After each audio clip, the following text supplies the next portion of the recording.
Catskin. This is the story out of Magic for the Beginners. Caroling. Cats went in and out of the witch house all day long. The windows stayed open and the doors, and there were other doors, cat-sized and private, in the walls and up in the attic. The cats were large and sleek and silent. No one knew their names, or even if they had names, except for the witch. Some of the cats were cream colored and some were wildered. Some were black as beetles. They were about the witch's business. Some came into the witch's bedroom and with ribbed things in their mouths. When they came out again, their mouths were empty. The cats trotted and slunk and leaped and crouched. They were busy. Their movements were cat-like, or perhaps clockwork. Their tails twisted like hairy pendulums. They paid no attention to the witch's children. The witch had 3 living children at this time, although at one time she had had dozens, maybe more. No one, certainly not the witch, had ever bothered to tally them up. But at one time the house had bulged with cats and babies. Now, since witches cannot have children in the usual way, their bombs are full of straw or bricks or stones, and when they give birth to rabbits, kittens, tadpoles, houses, silk dresses, and yet even witches must have heirs. Even witches wish to be mothers. The witch had acquired her children by other means. She had stolen or bought them. She had a passion for children with a certain color of red hairs. Twins she had never been able to avoid. They were the wrong kind of magic, although she had sometimes attempted to match up sets of children, as though she had been putting together a chess set and not a family.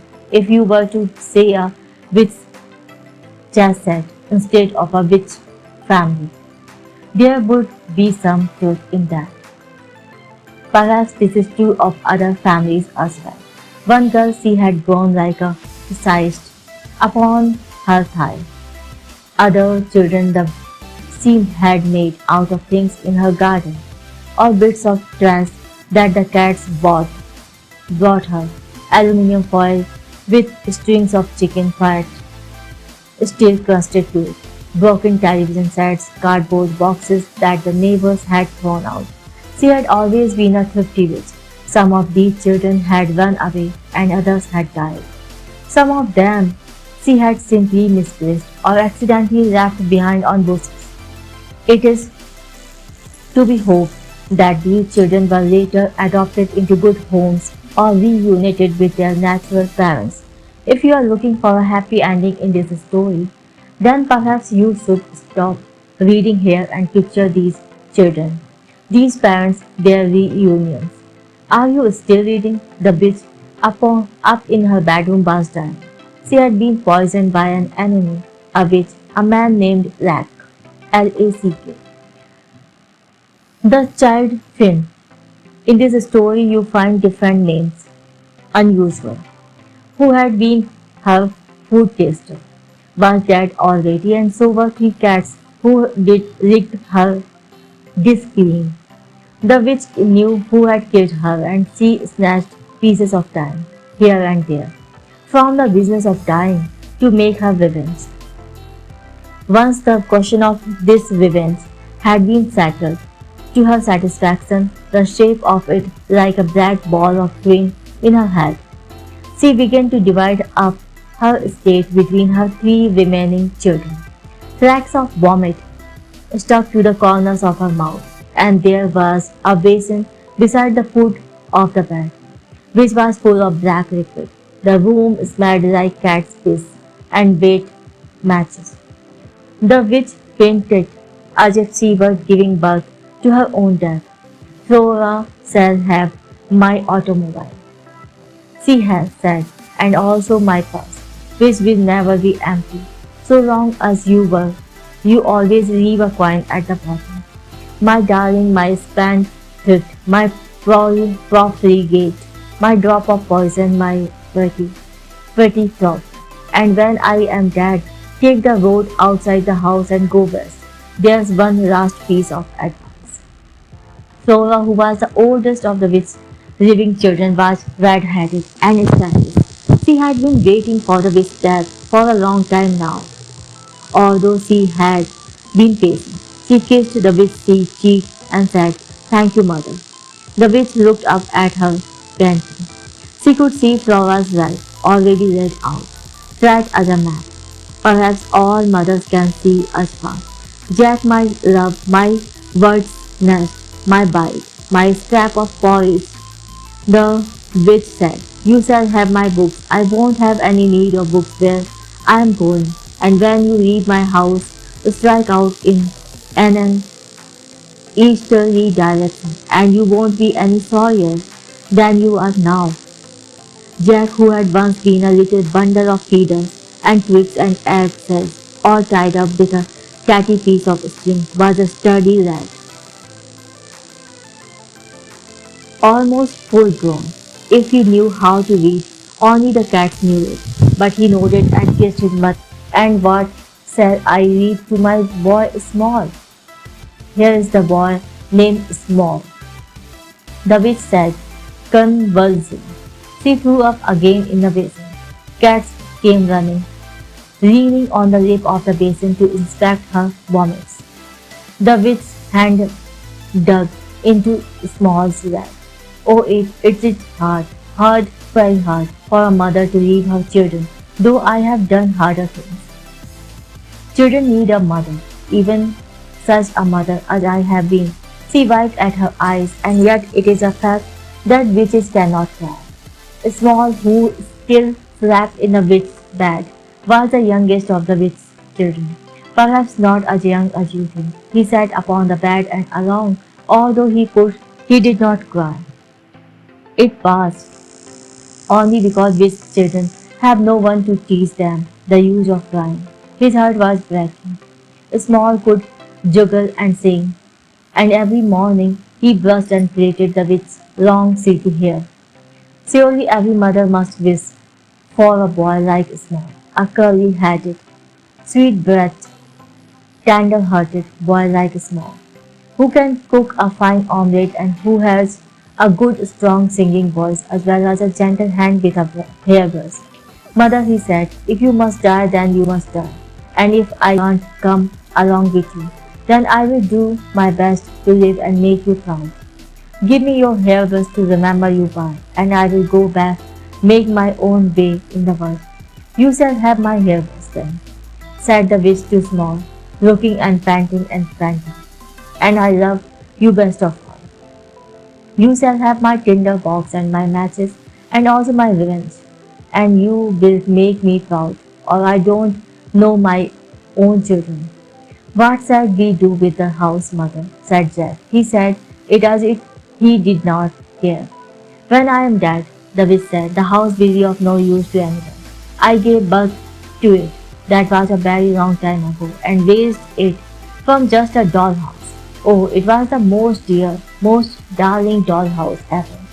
It had 8 rooms and a thin roof and a staircase that went nowhere at all. But I nursed it and rocked it to sleep in a cradle, and it grew up to a real house, and see how it has taken care of me, its parent, how it knows a child's duty to its mother.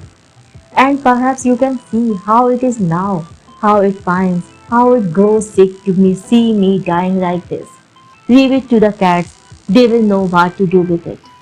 All this time the cats have been running in and out of the room, bringing things and taking things away.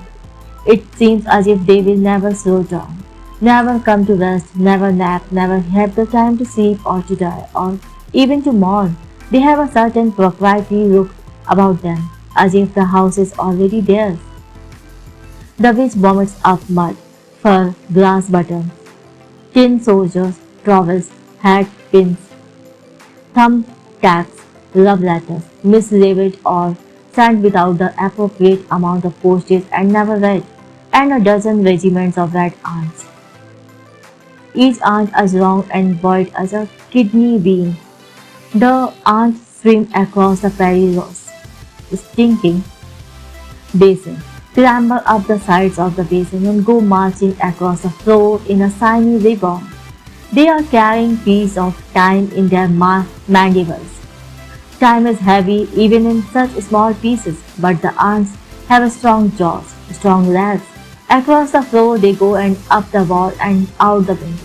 The cats watch but don't interfere. The witch gasps and cuffs and then lies still. Her hands beat against the bed once and then are still. Still the children wait to make sure that she is dead and that she has nothing else to say. In the witch's house, the dead are sometimes quite talkative, but the witch has nothing else to say at this time. The house groans and all the cats begin to mew piteously, trotting in and out of the room as if they have dropped something and must go and hunt for it. They will never find it, and the children at last find they knew how to cry. But the witch is perfectly still and quiet. There is a tiny smile on her face, as if everything has happened exactly to her satisfaction, or maybe she is looking forward to the next part of the story. The children buried the witch in one of her half-grown dollhouse. They crammed her into the downstairs parlor and knocked out the inner walls so that her head rested on the kitchen table in the breakfast nook and her ankles threaded through a bedroom door. Small brushed out her hair, and because he was not sure what she should wear now that she was dead, he put all her dresses on her, one over the other, until he could hardly see her white limbs at all beneath the stack of petticoats and coats and dresses. It did not matter once they had made the dollhouse shut again. All they could see was the red crown of her head in the kitchen window, and the worn-down heels of her dancing shoes knocking against the shutter of the bedroom window. Who was handy rigged a set of wheels for the dollhouse and a harness so that it could be pulled. They put the harness on a small wood and flora post. Jack talked and coaxed the house around, over the hill down to the cemetery, and the cats ran along beside them. The cats are beginning to look hungry, as if they are molting. Their mouths look very empty. The ants have marched away through the woods and down into town, and they have built a nest on your yard out of the bits of time. And if you hold a magnifying glass over their nest to see the ants dance and burn, time will catch fire and you will be sorry. Outside the cemetery gates, the cats had been digging a grave for the witch. The children tipped the dollhouse into the grave. Kitchen window first, but then they saw that the grave was not deep enough and the house sat there on its end, looking uncomfortable. Small began to cry now that he had learned how. It seemed he would spend all his time practicing, thinking how horrible it would be to spend one's death, all of eternity, upside down and not even properly buried, not even able to feel the rain wet down on the exposed signals of house and seep down into the house and filled your mouth and drowned you, so that you had to die all over again every time it rained. The dollhouse chimney had broken off and fallen on the ground. One of the cats picked it up and carried it away like a souvenir. That cat carried the chimney into the woods and ate it, a mouthful at a time, and passed out of this story and into another one. It's no concern of ours. The other cat began to carry a mouthful of dirt, dropping it and molding it around the house with their paws. The children helped, and when they had finished, they had managed to bury the witch properly so that only the bedroom window was visible, a little pane of glass like an eye at the top of a small dirt hill. On the way home, Flora began to flirt with Jack. Perhaps she liked the way he looked in his funeral black.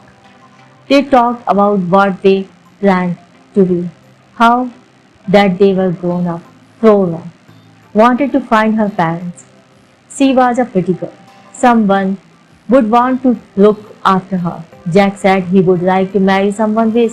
They began to make plans. Small walked a little behind, sleepy cats stringing his ankles. He had the witch's hairbrush in his pocket, and his fingers slipped around the figured horn handle for comfort. The house, when they reached it, had a dangerous, grief-stricken look to it, as if it was beginning to pull away from itself.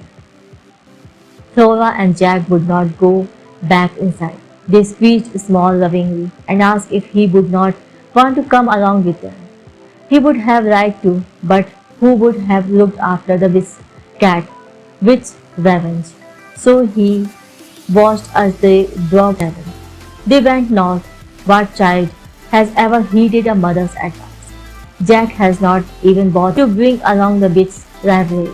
He says there is not space in the trunk for everything. He will rely on Flora and her magic purse. Small sat in the garden. Small is the name of the witch's smallest kid. Small. And ate, just like we have named Chotu, and ate stalks of grass when he was hungry and pretended that the grass was bread and milk and chocolate cake. He drank out of the garden hose. When it began to grow dark, he was lonelier than he had ever been in his life. The witch's cat were not good company. He said nothing to them, and they had nothing to tell him about the house, or the future, or the witch's revenge, or about where he was supposed to sleep. He had never slept anywhere except in a witch's bed. So at last, he went back over the hill and down to the cemetery.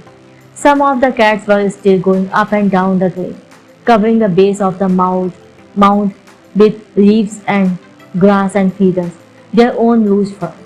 It was a soft sort of nest to lie down on.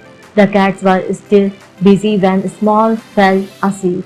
Cats are always busy, cheek pressed against the cool glass of the bedroom window and hand curled in his pocket around the hairbrush.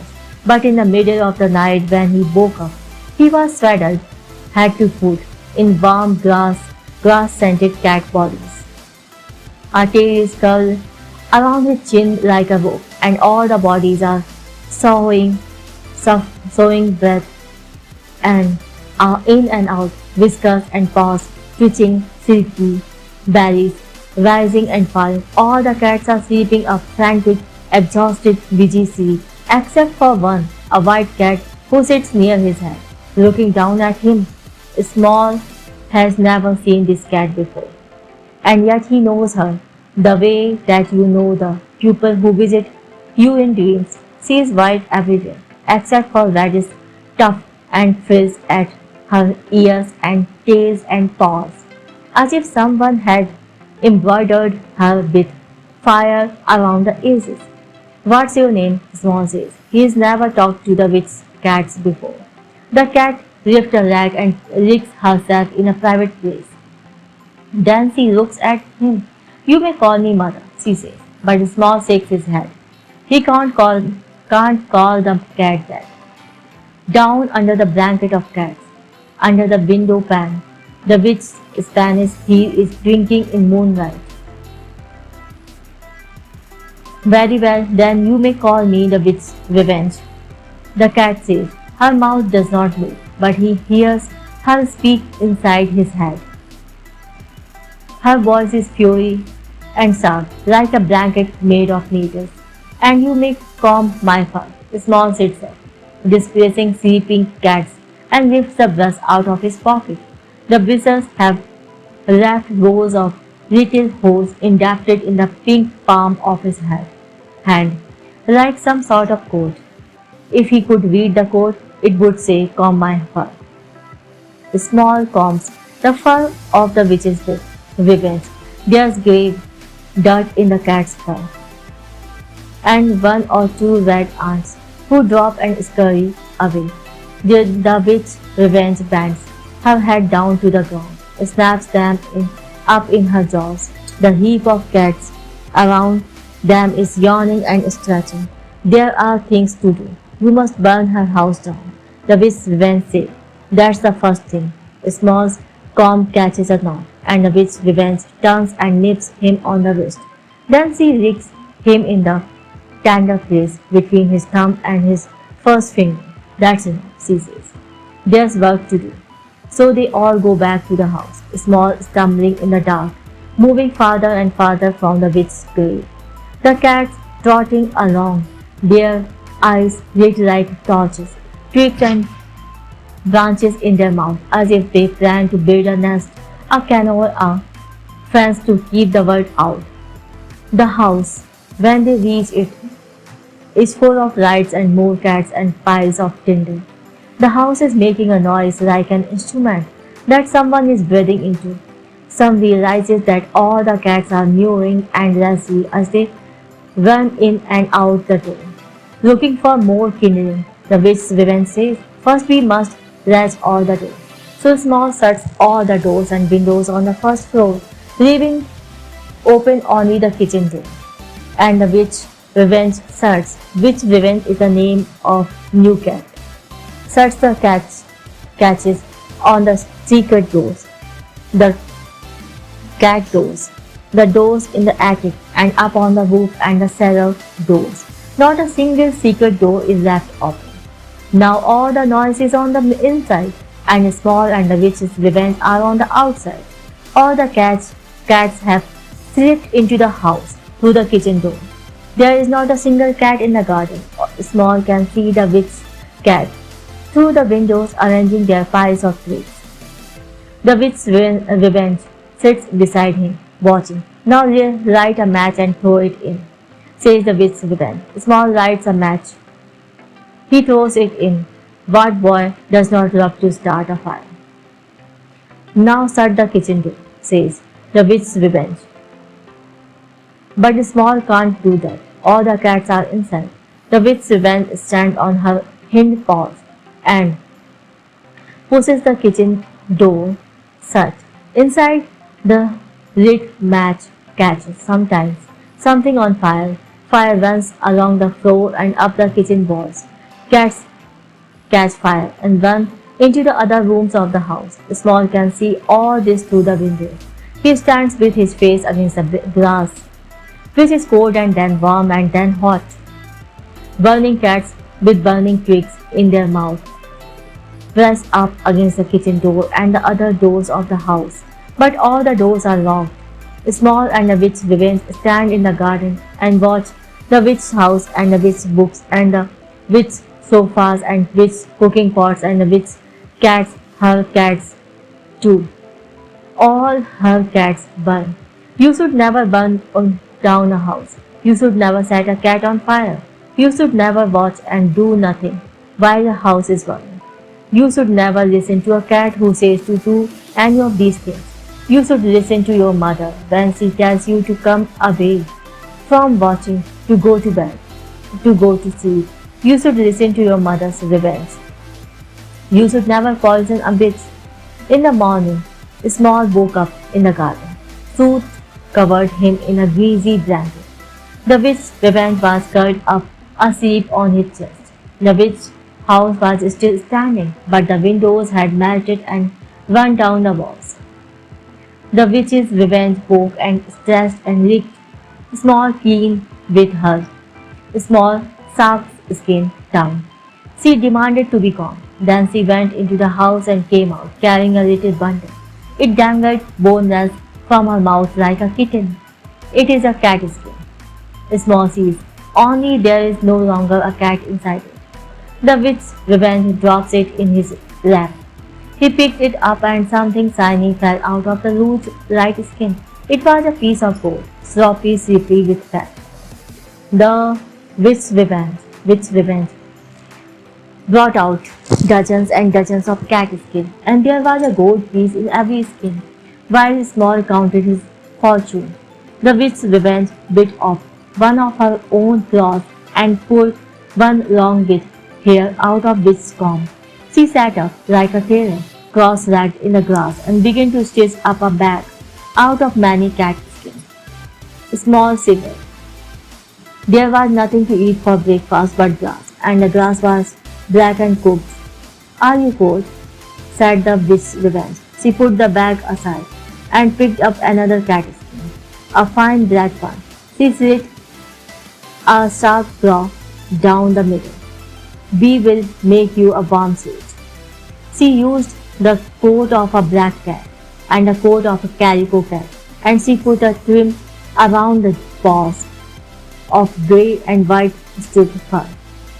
While she did this, she said to Small, "Did you know that there was once a battle fought on this very patch of ground?" Small shook his head, "No." "Wherever there's a garden," the witch revenge said, scratching with one paw at the ground, "I promise you there are pupils buried somewhere beneath it. Look here." She plucked up a little brown cloth, put it in her mouth, and cleaned it with her tongue. When she spat the little circle out again, Small saw it was an ivory regimental button. The witch revenge dug more buttons out of the ground as if buttons of ivory grew in the ground and sewed them onto the catskin. She fastened a hood with two eye holes and a set of fine whiskers, and sewed four fine cat tails to the back of the suit, as if the single tail that grew there was not good enough for Small. She threaded a bell on each one. "Put this on." Small put on the suit and the bell chime. The witch revenge laughed. "You make a fine-looking cat," she says. "Any mother would be proud." The inside of cat suit is soft and little sticky against Small's skin.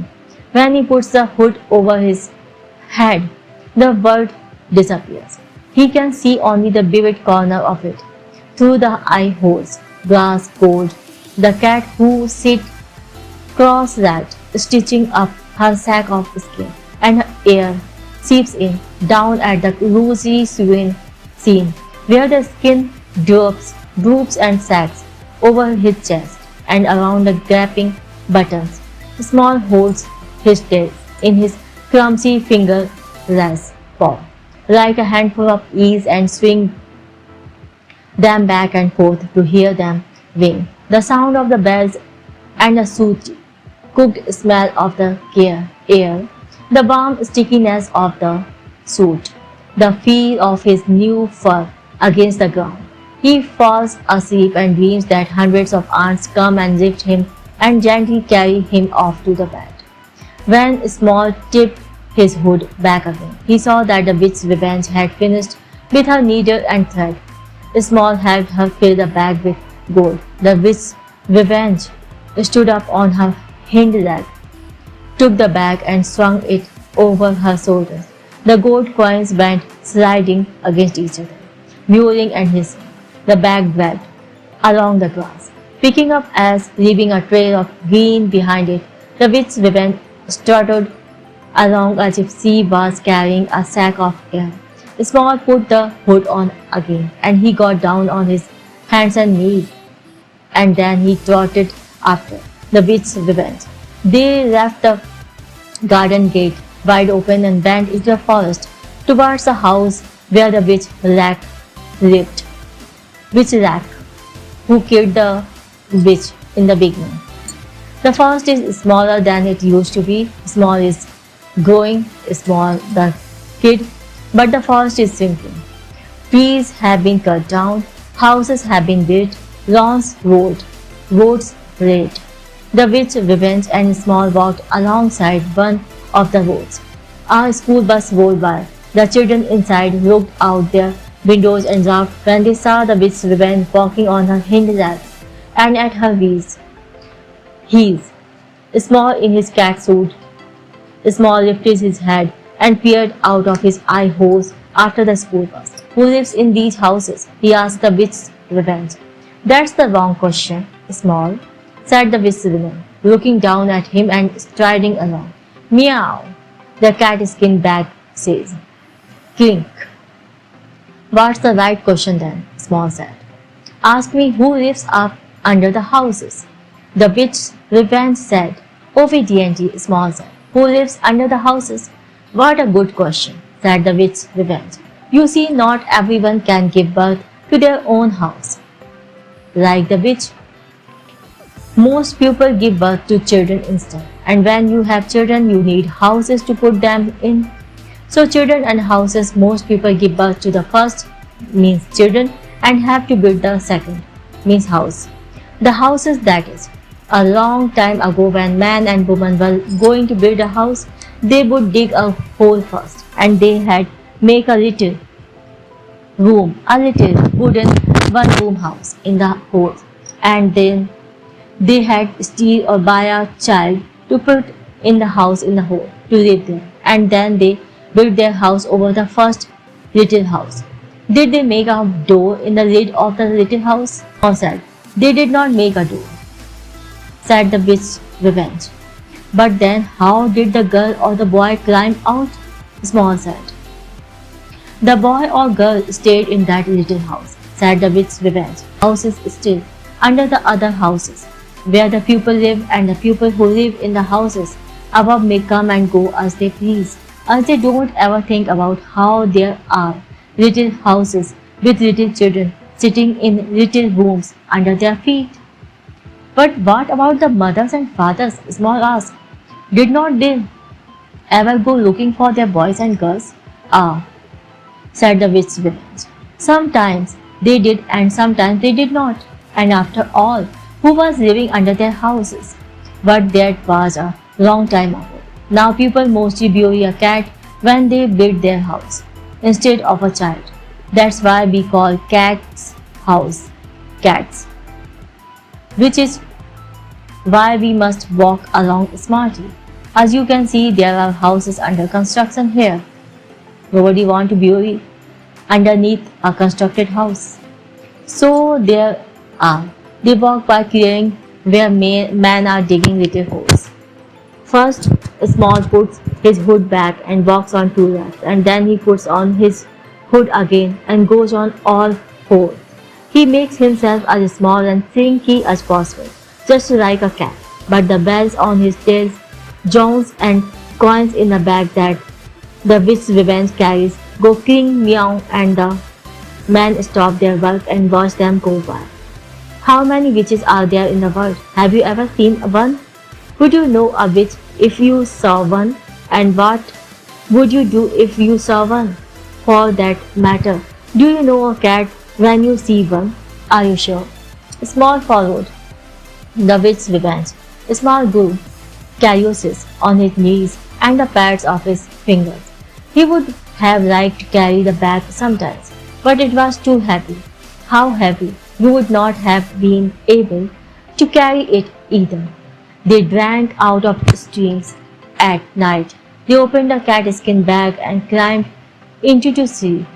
And when they were hungry, they licked the coins, which seemed to sweat golden fat, and always more fat, as they want. The witch's revenge sang a song. I had no mother, and my mother had no mother. Her mother had no mother, and her mother had no mother, and her mother had no mother, and you have no mother to sing you this song. The coins in the bag sang too, meow meow, and the bells on the small tails kept the rhythm. Every night Small combs the witch's revenge fur, and every morning the witch's revenge licks him all over, not neglecting the places behind his ears and at the back of his knees. And then he puts the cat suit back on, and she grooms him all over again. Sometimes they were in the forest, and sometimes the forest became a town, and then the witch's revenge would tell small stories about the people who lived in the houses and the children who lived in the houses under the houses. Once in the forest, the witch's revenge showed Small where there had once been a house. Now there was only the stones of the foundation unholstered in moss, and the chimney stack propped up with fat ropes and coils of ivy. The witch's revenge waved on the grassy ground, moving clockwise around the foundation until both sea and small could hear a hollow sound. The witch's revenge dropped to all fours and clawed at the ground, tearing it up with her paws and biting at it, until they could see a little wooden roof. The witch's revenge knocked on the roof, and Small raised his case. "Well, Small," said the witch's revenge, "shall we take off the roof and let the poor child go?" Small crept up close to the hole she had made. He put his ear to it and listened, but he heard nothing at all. "There's no one in there," he said. "Maybe they are said the witch's revenge. Shall we let them out, or shall we leave them be?" "Let them out," said Small. But what he meant to say was, "Leave them alone," or maybe he said, "Leave them be," although he meant the opposite. The witch's revenge looked at him, and Small thought he heard something then. Beneath him, where he crouched, frozen, very faint, a scrabbling at the dirty, sunken roof. Small sprang away. The witch's revenge picked up a stone and brought it down hard, caving the roof in. When they peered inside, there was nothing except blackness and faint smell. They waited, sitting on the ground, to see what might come out, but nothing came out. After a while, the witch's revenge picked up her catskin bag, and they set off again. For several nights after that, Small dreamed that something was following them. It was small and thin and bleached and cold and dirty and afraid. One night it crept away again, and Small never knew where it went. But if you come to the part of the forest where they sat and waited by the stone foundation, perhaps you will meet the thing that they sat through.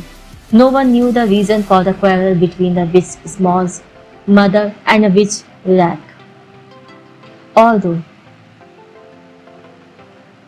or witch Small's mother had died for it. The witch Rack was a handsome man, and he loved his children dearly. He had stolen them out of the crypts and beds of palaces and manors and harems. He dressed his children in silks, as befitted their station, and they wore gold crowns and ate of gold plates. They drank from cups of gold. Rack's children, it was said, lacked nothing. Perhaps Rack is the murderer of the witch. Perhaps the witch Rack. Both are witch, one the witch who was murdered and one the murderer, had made some remark about the way the witch Small's mother was raising her children, or perhaps the witch Small's mother had boasted of her children's red hair, but it might have been something else. Witches are proud and they like to quarrel. When the Small and the witch's revenge came at last to the house of the witch Rack, the witch's revenge said to Small, "Look at this monstrosity. I have produced finer turds and buried them under leaves, and the smell like an open sewer. How can his neighbors stand the same? Male witches have no bombs and must come by their houses in other way, so as buy them from female witches." But Small thought it was a very fine house. There was a prince or princess at each window, staring down at him as he sat on his haunches in the driveway beside the witch's revenge. He said nothing, but he missed his brothers and sisters. "Come along," said the witch's revenge. "We will go a little way off and wait for the witch Rack to come home."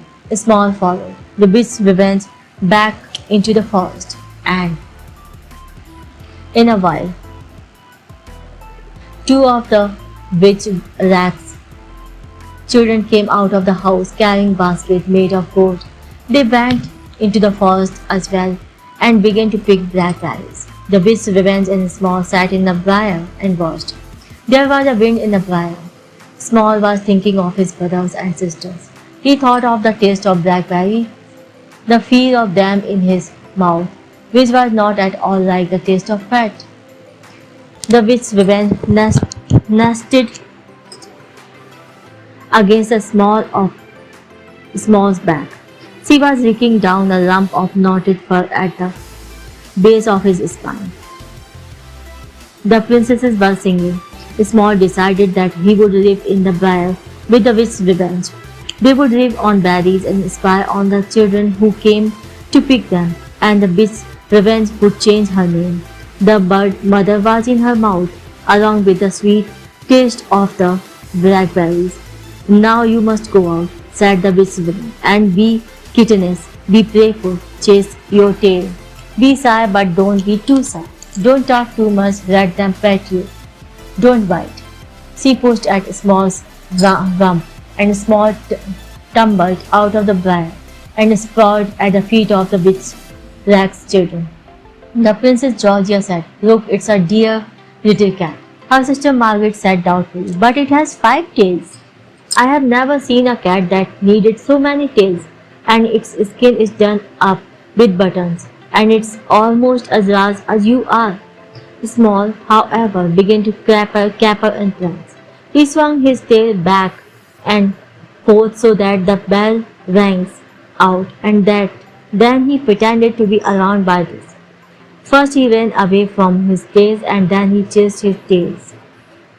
The two princes put down their basket, half full of blackberries, and spoke to him, calling him a silly puss. At first he would not go near them, but slowly he pretended to be won over. He allowed himself to be petted and fed blackberries. He chased a hare river, and he stretched out to let them admire the buttons up and down his belly. Princess Margaret's fingers tugged at his skin. Then she slid one hand in between the loose cat skin and the small boy skin. He batted her hand away with a paw, and Margaret's sister Georgia said knowingly that cats did not like to be patted on their bellies. They were all good friends by the time. The witch's revenge came out of the briar, standing on her hind legs and singing, "I have no children.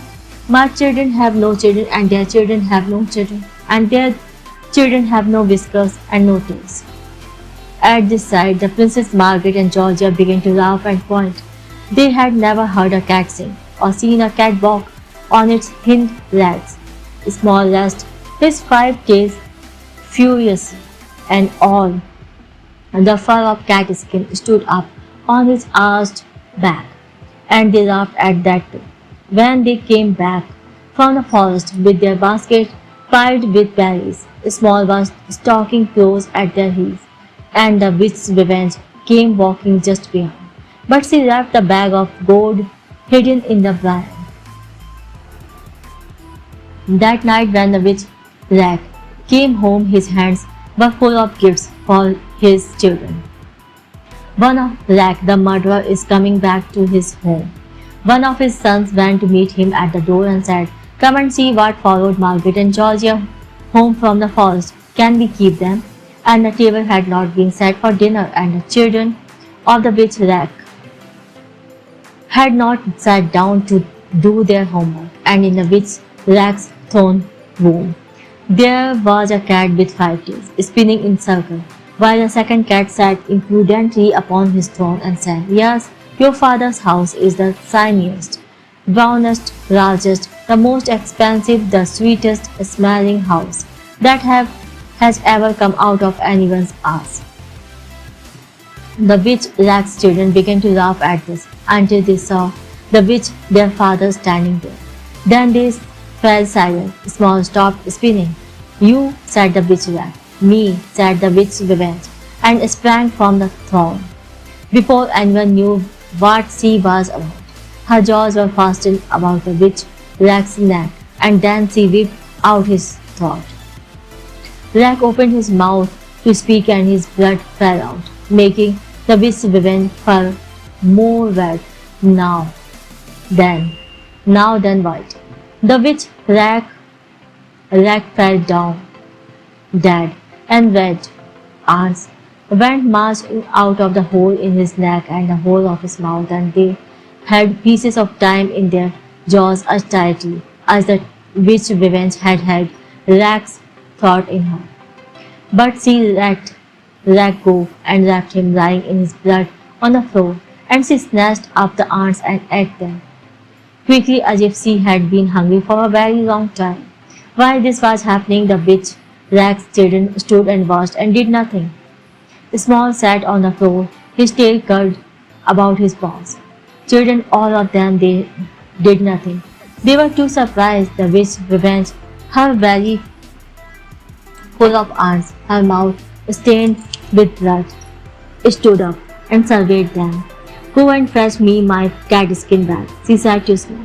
Small found that he could move. Around him, the prince and princesses stayed absolutely still. The witch's revenge was holding them in her gaze. I will need help, Small said. The bag is too heavy for me to carry. The witch's revenge yawned. She licked a paw and began to pat at her mouth. Small stood still. Very well, she said. Take those big, strong girls, the princesses Margaret and Georgia with you. They know the way. The Princess Margaret and Georgia, finding that they could move again, began to tremble. They gathered their courage and they went with Small, the two girls holding each other's hands, out of the throne room, not looking down at the body of their father.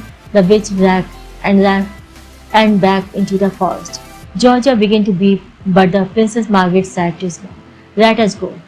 "Where will you go?" said Small. "The world is a dangerous place.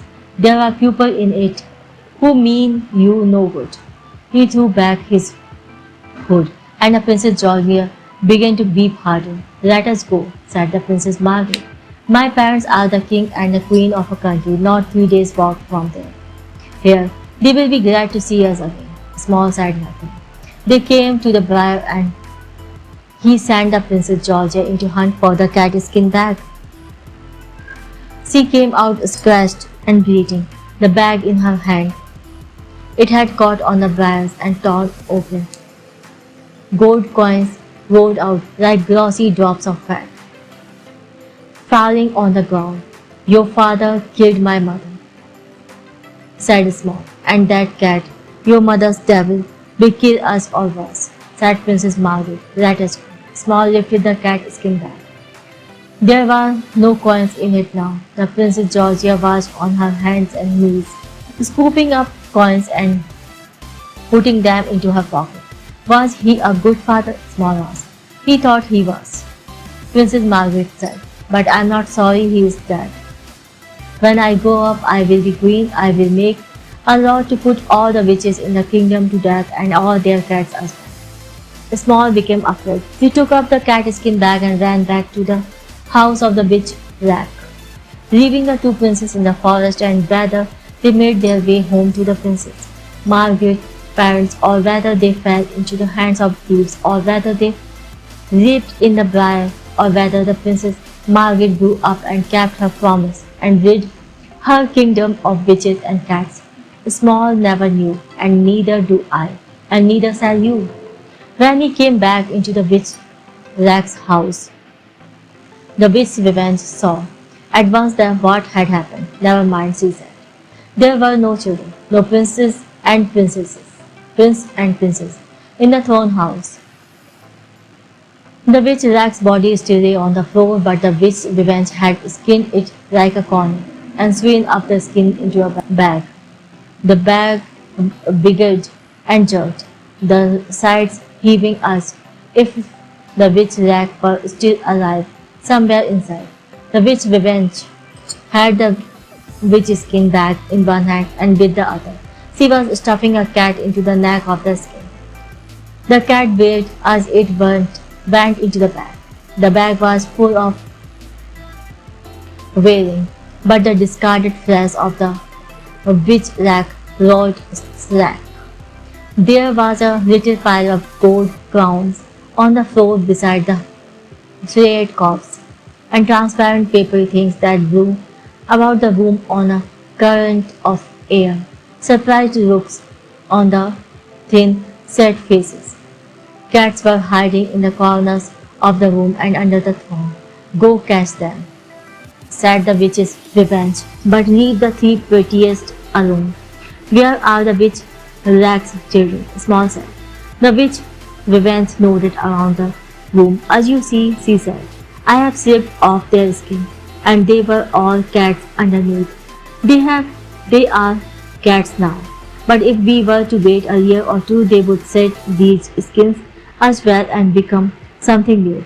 Children are always growing. Small chased the cats around the room. They were fast, but he was faster. They were nimble, but he was nimbler. He had worn his cat suit longer. He dropped the cats down the length of the room, and the witch's revenge caught them and dropped them into her bag. At the end, there were only 3 cats left in the throne room, and they were as pretty a trio of cats as anyone could ask for. All the other cats were inside the bag. Well done, and quickly done too, said the witch's revenge, and she took her needle and stitched at the neck of the bag. The skin of the witch rat smiled up at Small, and a cat put its head through Rack's stained mouth, wailing. But the witch's revenge sewed back Rack's mouth, shut too, and the hole on the other end, where a house had come out. She left only his ear holes, and his nostrils, which were full of pearl, would open, so that the cats could breathe. The witch's revenge slung the skin full of cats over her shoulder and stood up. Where are you going? Small said. These cats have mothers and fathers, the witch revenge said. They have mothers and fathers who miss them very much. She gazed at Small. He decided not to ask again, so he waited in the house with the 2 princes and prince in their new cat suit, while the witch's revenge went down to the river. Or perhaps she took them down to the market and sold them. Or maybe she took each cat home to its own mother and father, back to the kingdom where it has been born. Maybe she was not so careful to make sure that each child was returned to the right mother and father. After all, she was in a hurry, and cats looked very much alike at night. No one saw where she went, but the market is closer than the palaces of kings and queens whose children have been stolen by the witch rat, and the river is closer still. When the witch's revenge came back to Rex's house, she looked around her. The house was beginning to stink bad, very badly. Every Small could smell it now. I suppose the Princess Margaret let you fuck her, said the witch's revenge, as if she had been thinking about this while she ran her errands. And that is why you let them go. I don't mind, she was a pretty puss. I might have let her go myself. She looked at Small's face and saw that he was confused. Never mind, she said. She had a length of string in her paw, and a cork which she greased with a piece of fat she had cut from the witch rat. She threaded the cork on the string, calling it a good, quick little mouse, and greased the string as well, and she fed the wriggling cork to the tabby, who had been curled up in small slab. And when she had the cork back again, she greased it again and fed it to the little black cat, and then she fed it to the cat with 2 white forepaws, so that she had all 3 cats upon her string. She sewed up the whip in the catskin bag, and Small put the gold crowns in the bag, and it was nearly as heavy as it had been before. The witch's revenge carried the bag, and Small took the greased string, holding it in his teeth, so the 3 cats were forced to run along behind him as they left the house of the witch rat. Small strikes a match, and he lights the house of the dead witch rat on fire as they leave, but sits burns slowly, if at all, and that house might be burning still if someone has not gone and put it out. And maybe someday someone will go fishing in the river near the house and hook their line on a bag full of princes and princesses, wet and sorry and wiggling in their catsuit skins. That's one way to catch a husband or a wife. Small and the witch's revenge walked without stopping, and the 3 cats came behind them. They walked until they reached a little village very near. where the witch's small mother lived, and there they sat down in a room. The witch's revenge wanted from a butcher. They cut the greased string and bought a cage and hung it from a hook in the kitchen. They kept the three cats in it, but Small bought collars and leashes, and sometimes he put one of the cats on a leash and took it for a walk around the town. Sometimes he wore his own cat suit and went out prowling, but the witch Vivian used to scold him if she caught him dressed like that. There are country manners, there are town manners, and Small was a boy about town now. The witch's revenge kept house. She cleaned and she cooked and she made Small's bed in the morning, like all the witch's cat. She was always busy. She melted down the gold crowns in a stew pot and minted them into coin. The witch's revenge bore a silk dress and gloves and heavy veil, and ran her errands in a fine carriage, Small at her side. She opened an account in a bank and she enrolled Small in a private academy. She bought a piece of land to build a house on, and she sent Small off to school every morning, no matter how he cried. But at night she took off her clothes and slept on his pillow, and he combed her red and white fur.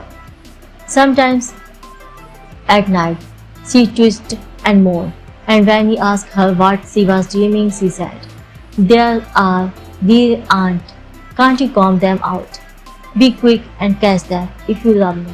But there were never any ants. One day when Small came home, the little cat with the white front paws was gone. When he asked the witch's revenge, she said that the little cat had fallen out of the cage and through the open window and into the garden, and before the witch's revenge could think what to do, a crow had swooped down and carried the little cat off. They moved into their new house a few months later, and Small was always very careful when he went in and out the doorway, imagining the little cat down there in the dark under the doorstep under his foot. Small got bigger. He did not make any friends in the village or at his school. But when you are big enough, you don't need friends. One day, when he and the witch's revenge were eating their dinner, there was a knock at the door. When Small opened the door, there stood Flora and Jack. Flora was wearing a drab thrift store coat, and Jack looked more than ever like a bundle of sticks. "Small," said Flora, "how tall you have become." She burst into tears and wrung her beautiful hands. Jack said, looking at the witch's revenge, "And who are you?" "Small," said Flora, "how tall you have become." She burst into tears and wrung her beautiful hands. The witch's revenge said to Jack, "Who am I? I am your mother's cat, and you are a handful of dry sticks in a suit sizes too large. But I won't tell anyone if you won't tell either." Jack snorted at this, and Flora stopped crying. She began to look around the house, which was sunny and large and well appointed. There is room enough for both of you," said the witch's revenge, "if Small does not mind." Small thought his heart would burst with happiness to have his family back again. He showed Flora to one bedroom and Jack to another. Then they went downstairs and had a second dinner, and Small and the witch's revenge listened, and the cats in their hanging cage listened, while Flora and Jack recounted their adventure. A pickpocket had taken Flora's purse, and they had sold the witch's automobile and lost the money in a game of cards. Flora found her parents, but they were a pair of old scoundrels who had no use for her. She was too old to sell again. She would have realized what they were up to. She had gone to work in a department store, and Jack had sold tickets in a movie theater.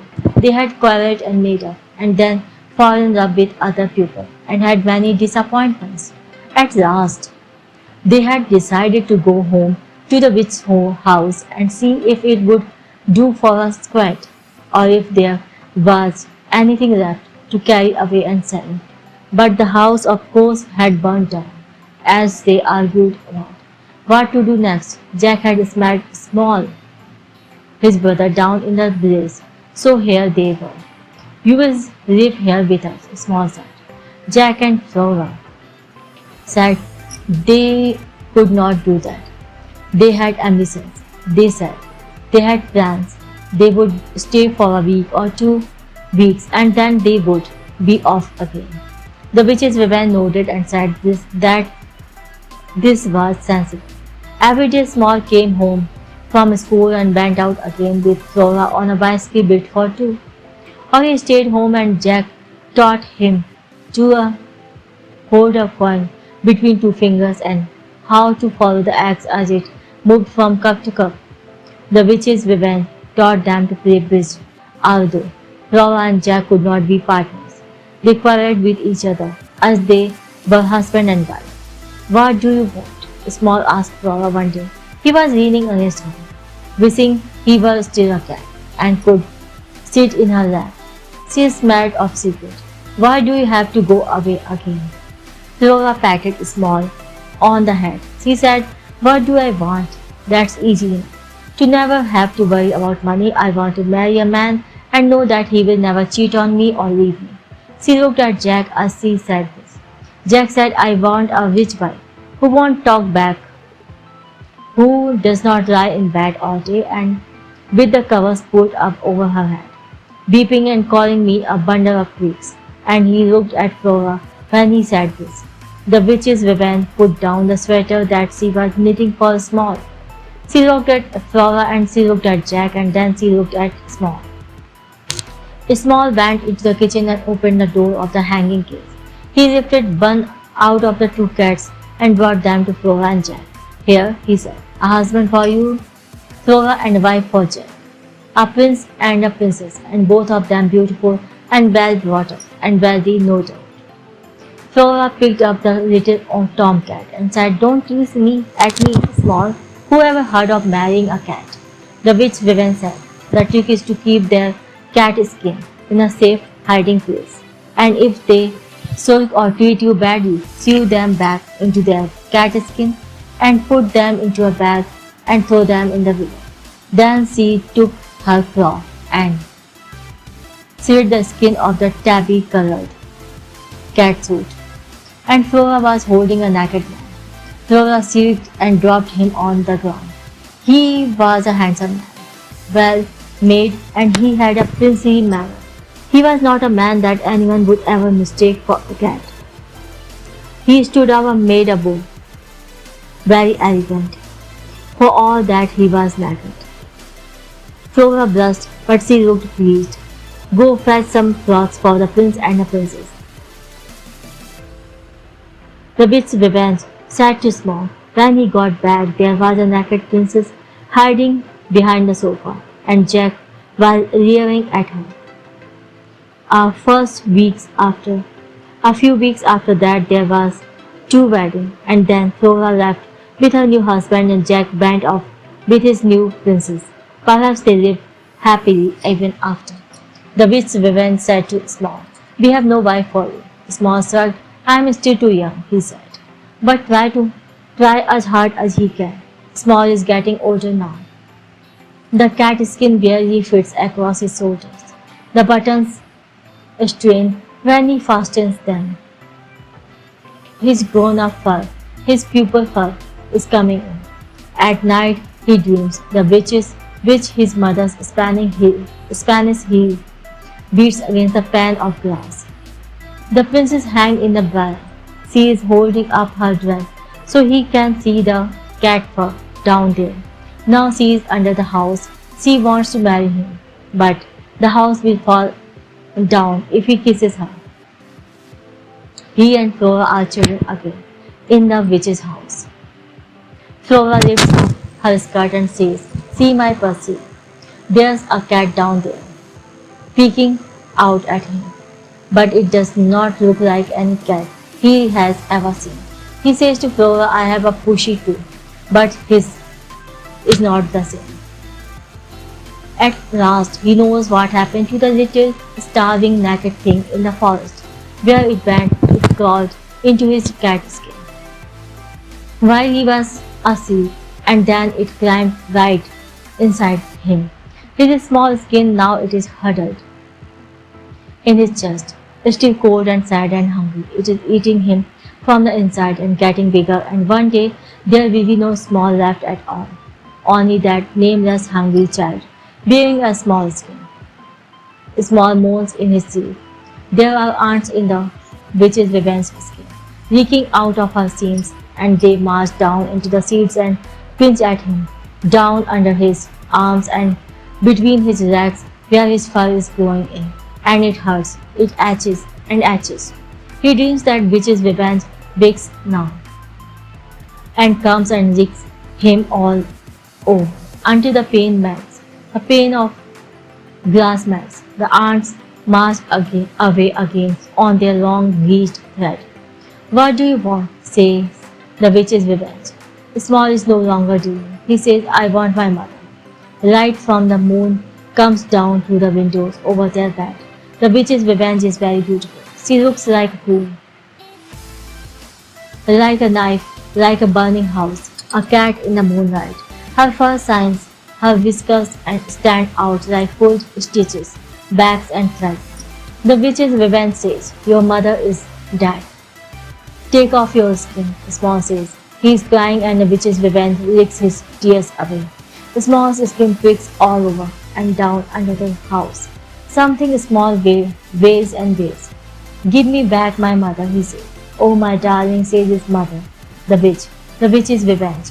I can't do that. I'm full of ants. Take off my skin and all the ants will spill out, and there will be nothing left of me. Small says, why have you left me all again? His mother, the witch, says, I have never left you alone. No one, even for a minute. Not even for a minute. I sewed up my death in a cat skin, so I could stay with you. Take it off. Let me see you, Small says. He pulls at the seat on the bed as if it were his mother's skin. The witch's revenge shakes her head. She trembles and beats her tail back and forth. She says, how can you ask me for such a thing? How can I say no to you? Do you know what you are asking for me for? Tomorrow night, ask me again. Tomorrow night. And Small has to be satisfied with that. All night long, Small combs his mother's fur. His fingers are looking for the seams in her cat skin. When the witch's revenge yawns, he peers inside her mouth, hoping to catch a glimpse of his mother's face. He can feel himself becoming smaller and smaller. In the morning, he will be so small that when he tries to put his cat skin on, he can barely do up the buttons. He will be so small, so sharp, you might mistake him for an ant.